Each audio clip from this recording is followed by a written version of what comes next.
সুপ্রিয় দর্শক আসসালামু আলাইকুম, কেমন আছেন সবাই? আশা করি আল্লাহর রহমতে ভালোই আছেন। চলে এলাম আজকে একটা নতুন রেসিপি নিয়ে। চলুন তাহলে দেখি আজকে রেসিপিটি। আজকে বানিয়ে নেব পেঁপে দিয়ে খুব সুন্দর পনির রেসিপি। এখানে দুধ ছাড়াই পনির তৈরি করে নিতে পারেন, একেবারে সফট। এরকম প্রসেসে তৈরি করলে যে কেউ এরকম বাড়িতে মেহমান আসলে খাওয়ালে এটা কিন্তু বুঝতে পারবে না পনির দুধ ছাড়া এটা পনির তৈরি হয়েছে। এর জন্য প্রথমে আমি একটা পেঁপে নিয়েছি। পেঁপেটার অর্ধেক আমি এরকমভাবে ছিলে নেব। এখানে যে উপরে অংশটা থাকে সবুজের, সেই সবুজ অংশটা ভালোভাবে ছিলে ফেলে দিতে হবে, যাতে এখানে পেঁপের একটু তিতা ভাব থাকে, সেই তিতা ভাবটা থাকবে না। যখন সাদা অংশটা এরকমভাবে ছিলে ফেলে দিয়ে ছোটো ছোটো এরকম টুকরো করে কেটে নেব। এখন পরিষ্কার জল দিয়ে ধুয়ে নেব। পরিষ্কার জল দিয়ে ধুয়ে নিই। এখন ব্লেন্ডার জারে এটা নিয়েছি, এখন এটাকে ব্লেন্ড করে নিলাম। এরকমভাবে অল্প জল দিয়ে, বেশি এখানে জল দেওয়ার প্রয়োজন, যতটুকু পেস্ট করার জন্য জলের প্রয়োজন ততটুকু দিয়ে আমি এরকম পেস্ট করে নিলাম। এখন একটা বাটি নিয়েছি, বাটির মধ্যে ঢেলে দিয়ে এখানে আমি দিয়ে দিচ্ছি 3 চামচ ময়দা। তারপরে আমি দিচ্ছি এখন চালের গুঁড়ো। এখানে 2 চামচ দেওয়া হলো, 5 চামচ টোটাল আমি চালের গুঁড়ো দিয়েছি। আর এখন দিচ্ছি দুধ পাউডার গুঁড়ো। এটা বেশ কিছুদিন হয়ে গেছে বলে আমি এখানে জমাট হয়ে গেছে। এটা চালনিতে চেলে নিলে কিন্তু জমাটটা ছেড়ে যায়, তাই আমি এখানে মোটামুটি 3 থেকে 4 চামচ মতো নিয়ে এটাকে চেলে দিয়ে দিলাম। এখন এখানে দিয়ে দিচ্ছি 1/2 চামচ মতো লবণ। লবণের পরিমাণ টেস্ট করে নিয়ে একটু পরে আবার দিয়ে দেব, বেশি এখন দেওয়ার প্রয়োজন নেই। এখন এটা হ্যান্ড মিক্সারের সাহায্যে একটু ভালোভাবে মেখে নেব। এইদিকে আমি মশলাটা ততক্ষণ রেডি করে নিচ্ছি। এখানে আমি 2টো পেঁয়াজ, কয়েক কোয়া রসুন, কয়েক টুকরা আদা, এটাকে আমি ব্লেন্ডার জারে এটাকে পেস্ট করে নেব। এটা একটা মশলা তৈরি করে নিচ্ছি। এইদিকে আমার বাটির মধ্যে ব্যাটারটা এইদিকে রেডি করে নিলাম। এখানে ব্যাটারটা একটু মনে হচ্ছে পাতলা আছে, তাই আরও আমি 2 চামচ চালের গুঁড়ো দিয়ে দিলাম। এখানে ময়দা ছাড়া চালের গুঁড়োটা বেশি দিলে এখানে জমাট ভাব যেটা থাকে এবং সফট হবে। কর্নফ্লাওয়ার দিলে যেমন জমাট একটা ভাব চলে আসে, আমি চালের গুঁড়োটা এখানে বেশি দিলাম। এখন এটা দিয়ে হ্যান্ড মিক্সারের সাহায্যে মেখে নিচ্ছি। মেখে নেওয়ার পর দেখে বুঝতে পারছেন কতটা ঘন হয়ে গেছে। এখন এইদিকে আমি একটা মোমো কুকার নিয়েছি। এখানে যে কোনো একটা পাত্র নিতে পারেন, যে প্লেটে বসাবে সে প্লেটের সমান এরকম একটা পাত্র নিয়ে জল বসিয়ে দিয়েছি। এইদিকে দিয়ে দিলাম ব্যাটারের মধ্যে 1/2 চামচ মতো বেকিং পাউডার। এটা দিয়ে আমি 3 থেকে 4 মিনিটের মতো ভালোভাবে ফেটে নিলাম।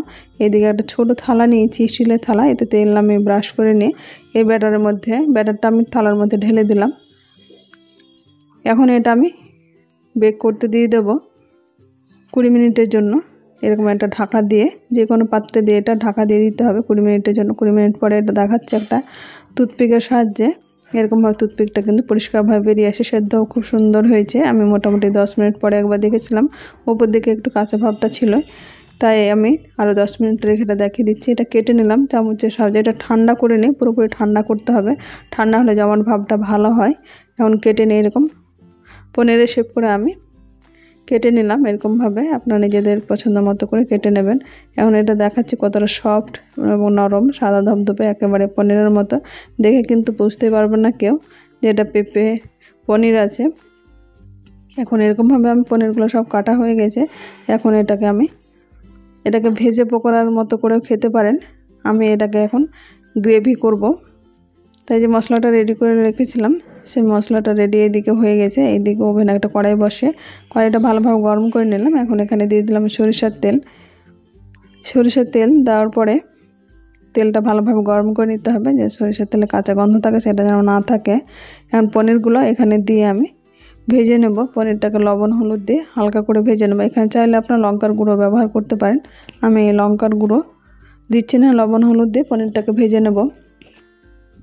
সবগুলো আমি একেবারে দিয়ে দিচ্ছি। এটা হালকা হাতে এরকম একটু উল্টে পাল্টে ভেজে নিতে হবে। এটা হালকা লবণ হলুদ দিয়ে ভেজে নিচ্ছি।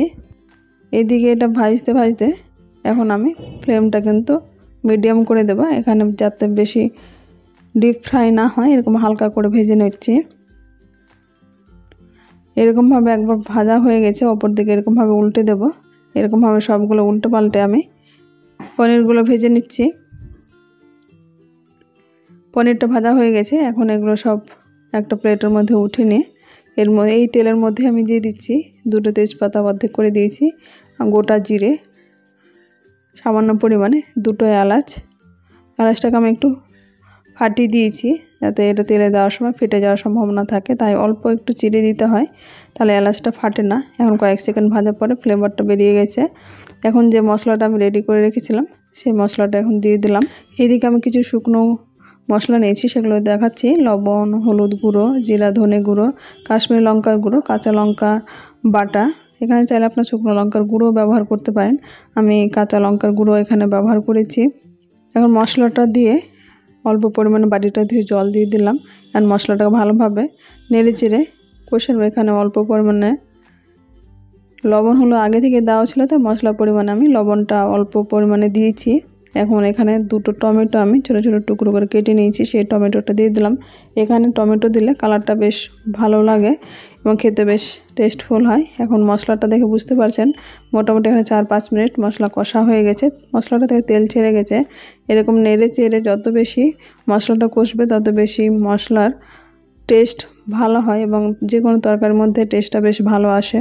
এখন এখানে আমি গরম জল করে রেখেছি, সে গরম জল দিয়ে দিলাম। এখানে পনিরের তরকারিতে ঝোল বেশি প্রয়োজন হয় না, তাই আমি এখানে হাফ লিটার মতো জল এটা গরম করা আছে, সঙ্গে সঙ্গে কিন্তু ফুটে গেছে। এখন উপর থেকে আমি ধনেপাতা কুচানো ছড়িয়ে দিলাম। এখন যে পনিরগুলো ভেজে রেখেছিলাম সেই পনিরগুলো দিয়ে দেবো। এখন পনিরটা দিয়ে ভালোভাবে নেড়ে চেড়ে ঢাকা দিয়ে মোটামুটি 4 থেকে 5 মিনিট মিডিয়াম হিটে এটাকে ফুটিয়ে নেব। ঢাকা দিয়ে 4-5 মিনিট পরে দেখাচ্ছি ঝোলটা কিন্তু অনেকটা টেনে গেছে। এখন পনিরটাতে আবার ঝোল টেনে যাবে, তাই আমি এরকম একটু ঝোল থাকা অবস্থায় ওভেন বন্ধ করে দেব। এরকমভাবে খুব সহজে তৈরি হয়ে গেছে পেঁপে দিয়ে পনির গ্রেভি তরকারি। আমার রেসিপিটি কেমন লাগলো আপনারা অবশ্যই কমেন্ট বক্সে কমেন্ট করবেন।